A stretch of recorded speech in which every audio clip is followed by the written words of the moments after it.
If you like flipping through a paper Bible, you can open up to Mark chapter 7, verse 24.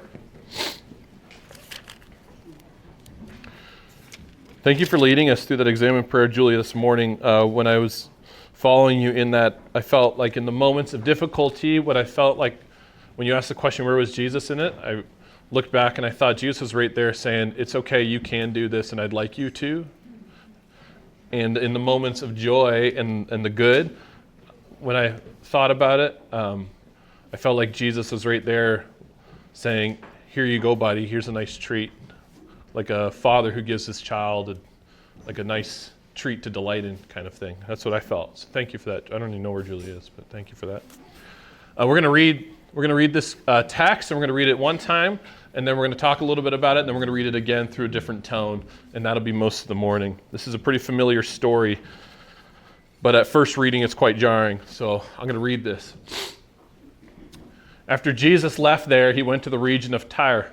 When he went into a house, he did not want anyone to know, but he was not able to escape notice. Instead, a woman whose young daughter had an unclean spirit immediately heard about him and came and fell at his feet.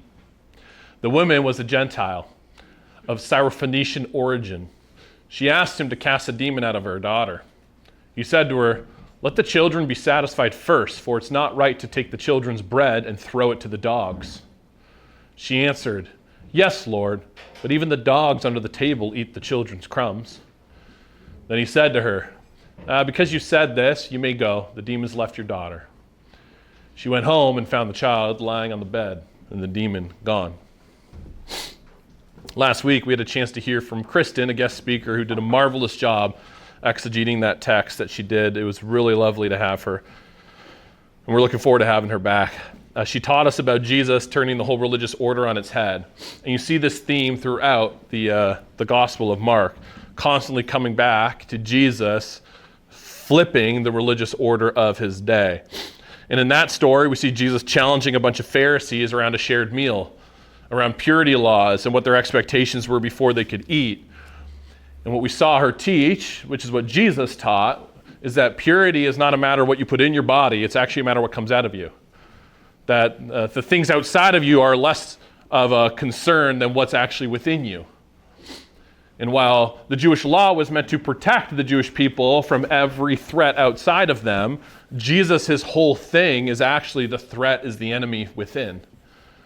And so he's flipping this religious order on its head. And for a Jew hearing that, this is quite alarming, offensive. You're a religious leader. This threatens everything about your way of life, even the way you feed your family, the way that you have lived your entire life. You start second-guessing your identity and all of it. So makes absolute sense why Jesus, saying the things he said and teaching the things he did there, why he would need to run away and escape somewhere, because there was real risk to his life. And there was real cost, emotional, relational, and even greater cost to the things that he was teaching. What we're going to see this week is a similar message. This week, last week we talked about the purity laws and them being a boundary for holiness and all that stuff. This week, we're going to see a little bit of Jesus kind of opening up the actual boundary of ethnic Israel a little bit. We're going to see that here. But we're also going to see what Jesus' primary motivation and vocation was as the Jewish Messiah. And it's important for us to get the order right when we understand Jesus and we listen to his teachings. So Jesus, he's laying low. He's running away from a very risky situation, not running away scared, just wisely getting a break. If you notice this about the life of Jesus, he does take a break. He needs to take a break. He needs to go and rest and relax, and he couldn't do that in any Jewish area because it's too well known, and that's where the risk was coming from. So he goes across to a very Greek town where he wasn't as well known, and he thinks that he's going to get a chance to retreat and relax. But the message was spread so far that people recognized him everywhere. And what we see here in this particular story as well is similar to what we saw a few weeks ago. We saw the guy who came out of the graveyard, the unclean spirits, who casted the legion of demons into the pigs and they ran off the cliff. You remember that whole story? We see a similar thing that Mark's trying to turn our attention towards here in this story, that there's crumbs of the kingdom already leaking out from Jesus, even though his primary motivation and call was not to be a messenger to the Greeks of the Gentile world, but it was ultimately to be the messenger to the Jewish people, to Israel, to be their Messiah. It's also helpful to note here, once again, we see Jesus and Mark's portrayal of Jesus as being very funny, very cheeky, kind of sarcastic. We have seen this pattern over and over and over again. It is so important when you read the Bible that you pay attention to the lens in which you are reading it through.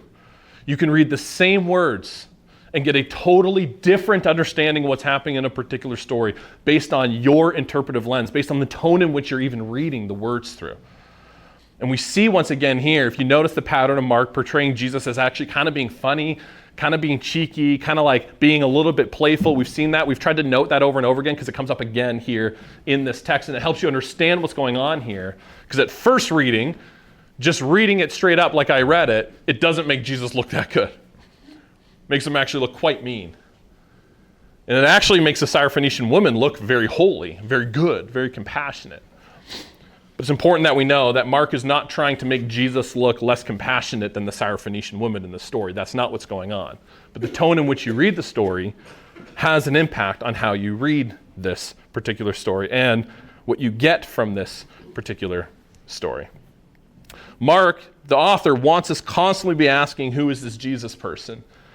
And we're going to arrive at the conclusion that Jesus is the Messiah, that Jesus is the Lord, that Jesus is God. That's where he wants you to arrive at because that's what he believes, and that's what all the early disciples believed.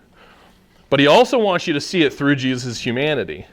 Sometimes we separate Jesus' humanity from Jesus Christ, the divine or mystical Jesus. And it's important that Mark wants to constantly ground you back into his humanity and see that Jesus, just like you, uses playful cheekiness, sarcasm, humor to actually get a point across and to actually build a bridge. Not to burn a bridge, but to build a bridge. And we see this particularly when Jesus calls this woman and her family dogs. Now that is offensive. That is an insult. But it's helpful for that you know that this is not Jesus particularly insulting. This is something Jews would have considered Greeks or Syrophoenicians, and they would have considered Jews dogs. They would have talked about each other this way. This wouldn't have been surprising. This wouldn't have been jarring. This wasn't just like Jesus going out on a limb and being very rude. This was common language, the way that they would refer to the different ethnic groups and the different culture groups back and forth. And it's also helpful that when we see the story, we see how the Syrophoenician woman responded. She didn't respond with offense. She didn't respond with defensiveness. She didn't get angry. She didn't call him out for being rude. She actually accepted the perceived insult. She took it on. She was so witty in her response as well that the whole point wasn't about the insult. There's actually something way deeper, more interesting going on here in the story. And so again, it's important that you note these things, because we can often misunderstand what Jesus is saying and misunderstand what Mark's trying to get across if we just read these things through our own unchecked filter and our own perceived bias. Now, as a side note, I just want to say this. This is what I think. This isn't gospel. You take it or leave it. I'm personally growing just more and more concerned with the lack of space we have relationally to be playful, to be witty, to be cheeky, to poke fun. In a very politically correct culture, it feels like we're actually losing a very important human tool of humor to actually build bridges. Humans have always used humor and playfulness and sarcasm and cheekiness and poking at stereotypes and maybe jokingly refer to a bias that we have as actually a means to come together, to heal from that, or to actually be bonded regardless of our differences.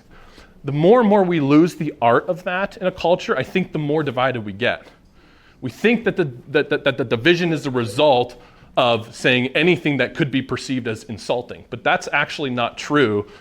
And if you hang out with a group of guys who have been best friends for 20 years, you know this. Girls too, but guys, man, like I was hanging out with my guy friends last night. One of them's having a baby.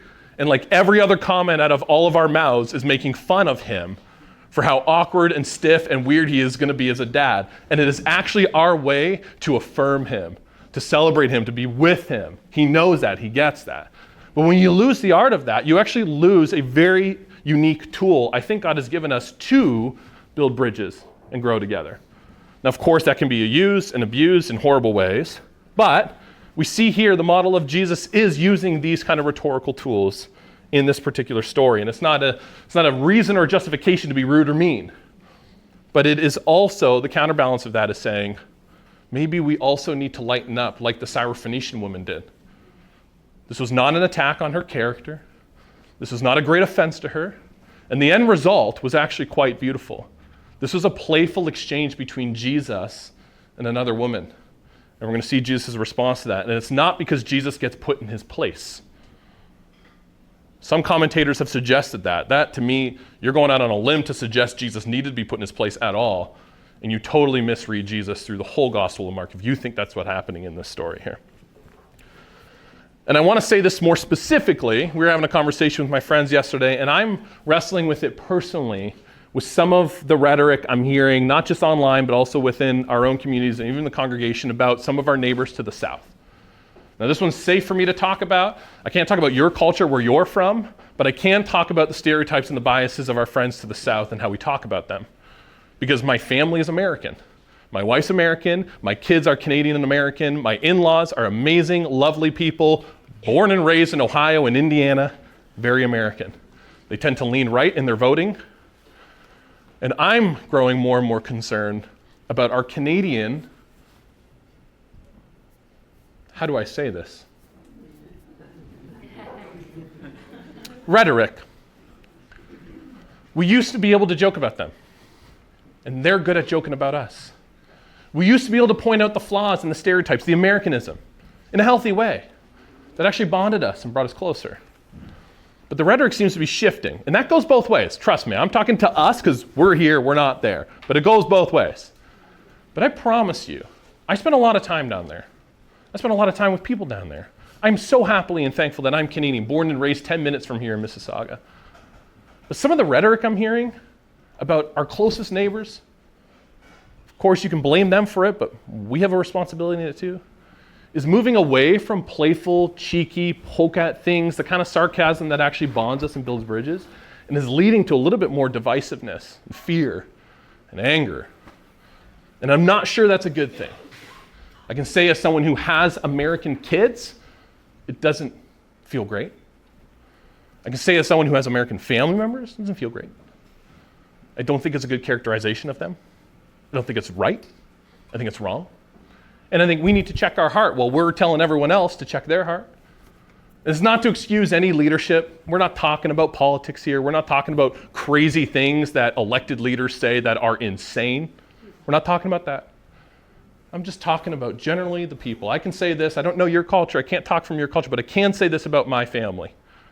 I think we need to recapture this healthy banter, this healthy back and forth. It allows us to point out what we're seeing that's true, that may be a flaw, but in a non-offensive way that doesn't cause defensiveness. And you know this is true in your own marriages, in your own families, in your own workplaces. It's hard to not say anything, but if we can't do it playfully and lovingly, then we actually can't grow together. We get locked in and stuck in our own bias, and we let resentment and bitterness grow, and there's no release for it if we can't take a joke or we can't say something jokingly. So I say all that to say, just because it seems to come up in the text, and Jesus our Lord, I think, is being playful here, very clearly. We'll get back to the story, but thank you for letting me go there and say a few of those things. I think that applies to everybody in every situation, but I wanted to bring that one up a little bit more specifically and clearly, because it seems to be at the top of all of our minds. Humor is a tool that could and should be used to build the kingdom and build bridges. It is. It can go too far, of course. You can't necessarily use it if someone's not listening to you through the right lens. Fair. You got to respect and honor that. But let's not lose that. And let the church be the place where actually we recapture that art so that we can be unified and bonded, not divided and angry and resentful. So back to the story. At surface level, the story can make Jesus seem very mean.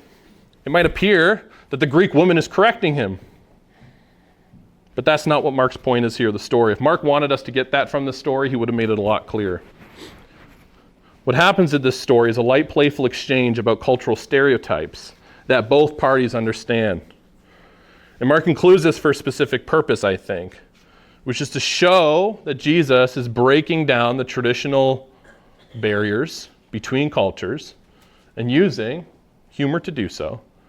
He's also breaking the traditional messianic mold here in this story. He's going outside slightly of what the Jewish people would have expected the Messiah to do. I think Mark wants us to see that this woman's response, it actually demonstrates a remarkable spiritual insight on her end. So you got to give credit to her too. She's incredibly insightful in her response. We're going to see that, I hope, when we reread it again. She grasps Jesus' true vocation. What she grasps, actually more than that, is what the fruit or the result of his specific mandate and vocation is going to be. She gets it. And this is why Jesus actually honors her.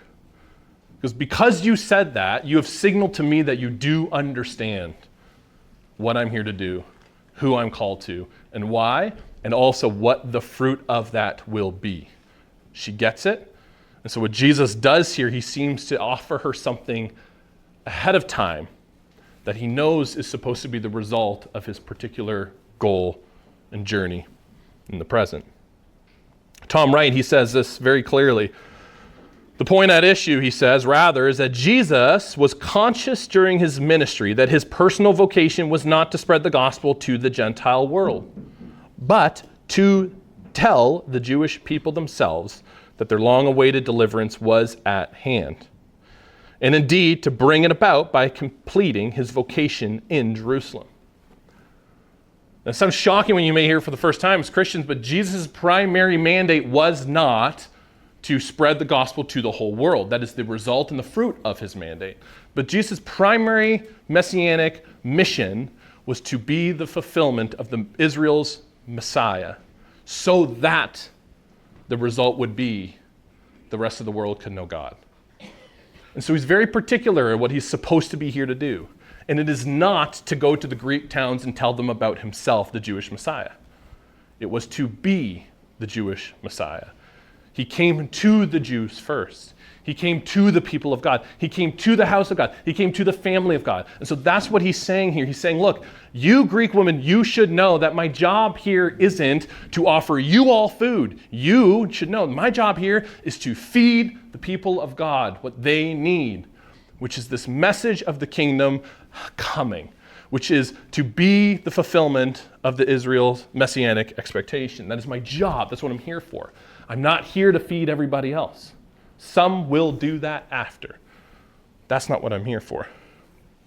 Tom Wright goes on to say he believed, as any Jew of that period might, that if and when Israel was redeemed, that would be the time for the rest of the world to be brought under the saving rule of Israel's God. The Gentiles would be brought in soon enough, but for the moment it was vital that he not be distracted from his primary work.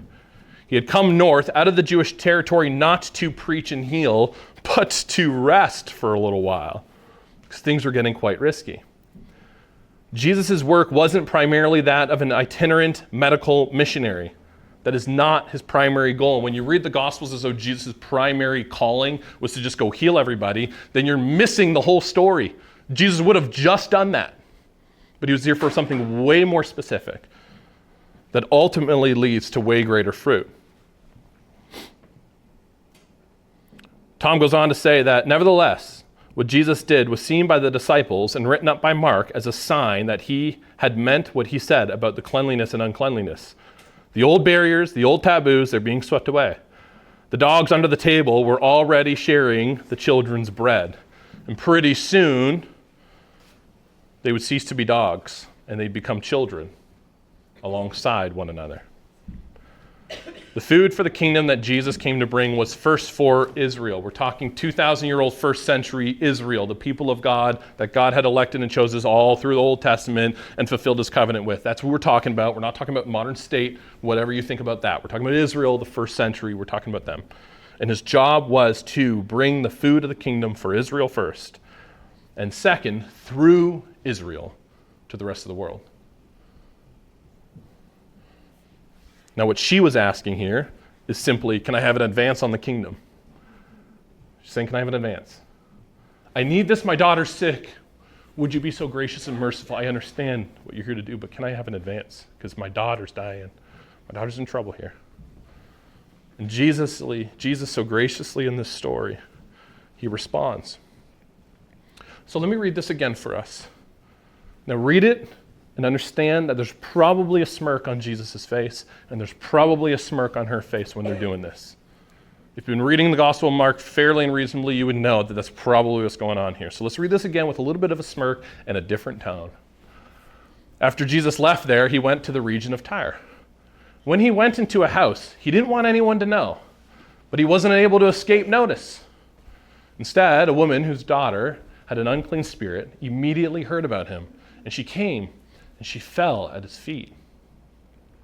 And the woman, well, she was a Gentile, she was a Syrophoenician, and she asked him to cast the demon out of her daughter, but he says, hey, let the children be satisfied first. It's not right for you to take the children's bread and throw it to the dogs. And she goes, yes, Lord, but even the dogs under the table eat the crumbs. And he goes, because you see this, because you said this, because you notice this, because you know what the plan is and the purpose, because you're understanding it, why don't you go? And the demons left your daughter. And she went home and she found the child was healed. The demon gone. I just want to remind us of a couple things today. And these are reminders that we keep getting throughout this entire gospel. If it sounds like old news to you, Mark's trying to tell us the same thing over and over and over again. First, remember this. You are all dogs under the table. We are all dogs under the table. We have a dog. Some people are learning that for the first time. We've had her for 9 years. I don't know why that's a surprise to some people. This is someone who came to our house at community. Was it you, Rob? I'm not trying to call you out, but who was it? Someone came over to our house recently and like, you have a dog? I'm like, you've known us for 4 years. We have a dog. We've always had a dog. You remember who that was? Doesn't matter. We have a dog. She's a 60-pound Bernedoodle, 65-pound, big girl. Been around for longer than all of our kids. We don't talk about her because we have children and they're way more interesting. But she loves when we have more children. She loves it. And she is living in her sweet spot right now because we have a toddler who's eating food. Well, we're trying to get to eat food. And if you spend any time with a child who's between, 9 and 20 months, you will know that 60% of what you put on their plate ends up on the ground with their plate and their fork and their water cup within like 4 minutes. And the dog is there every night. She's not begging. She ain't anxious. My parents used to have a horrible dog who was like an addict who was like, give me some food, give me some food. Rest in peace, Bailey. Like, she was different. She was different. But this one, she's not begging, not annoying. You almost don't even know you're there. You tuck in your chair, you're like, oh, Rory's, of course she's there.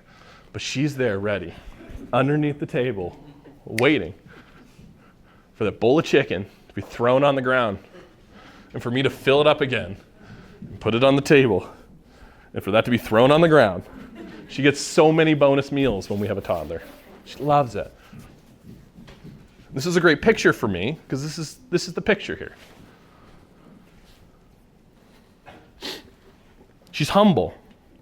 Rory's quiet. She's like a servant. She's just there to clean up. I'm just here to clean it up,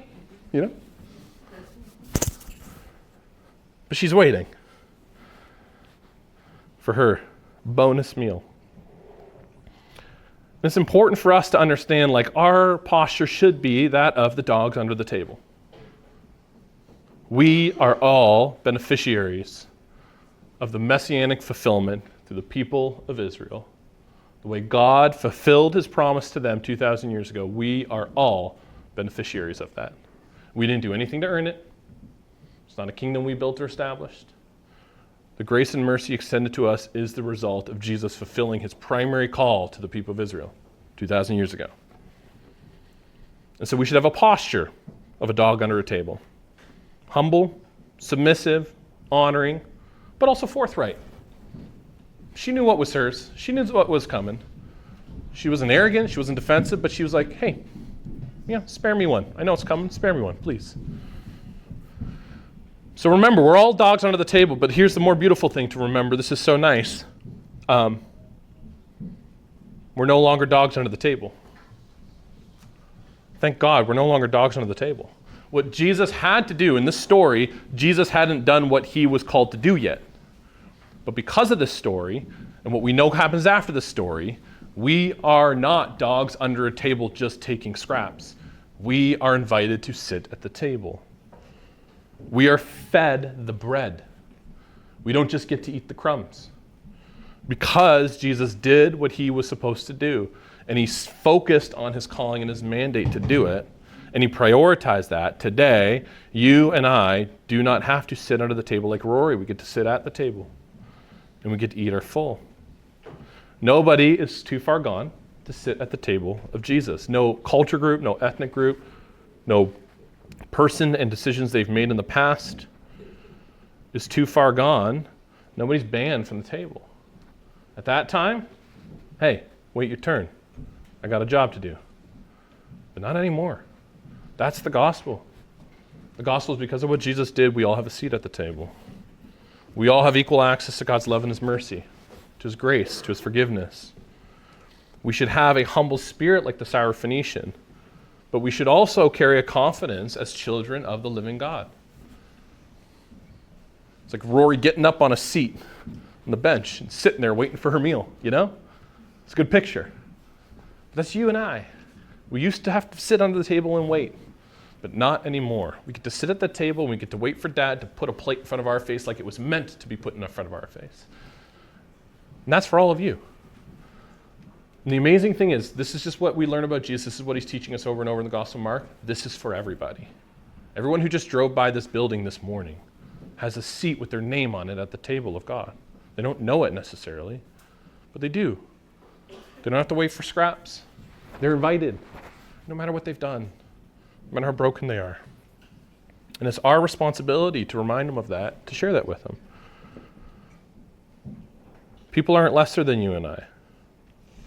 Because of what Christ has done, we are all equal. We receive his grace and his mercy in equal measure. It's been extended to us at least. And the practical outcome of all this is that we need to be the kind of people who are inviting people to the dinner party, as people who belong there just like we belong here. That's the story of Jesus. And that's the message of this particular story. So let me pray for us, and then we're going to sing one more song together. And then I'm going to tell every single one of you, stick around for lunch and buy expensive pies.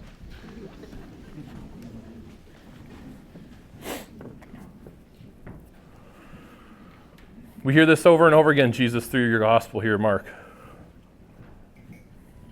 Yet every single time, Lord, that I am encountering it, I'm not bored by it. I'm reminded that I have a responsibility to be your very hospitality to people around me.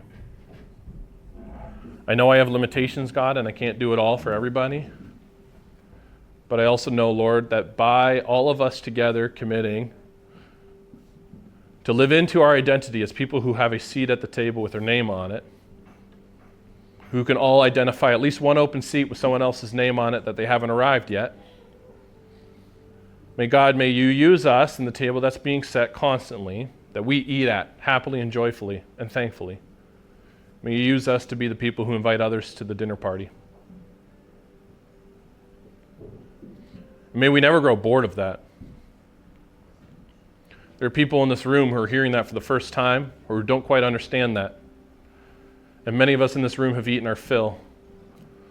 Holy Spirit, by your grace and your mercy, would you be kind to us as well as would you challenge us and call us pretty directly to share our meal. There's plenty for all of us. There's no scarcity in your kingdom. Your love isn't less if we share it. There's equal portion for all of us. So Lord, I pray that this body, this community can eat their fill of your love and your goodness and your kingdom confidently and courageously as people who belong there. As well as, Lord, would you turn our attention to the empty seats all around that table and use us to invite people to eat with us. Thank you for this story that is included in your holy word this morning as a gift to us. In the name of the Father, the Son, and the Holy Spirit, amen.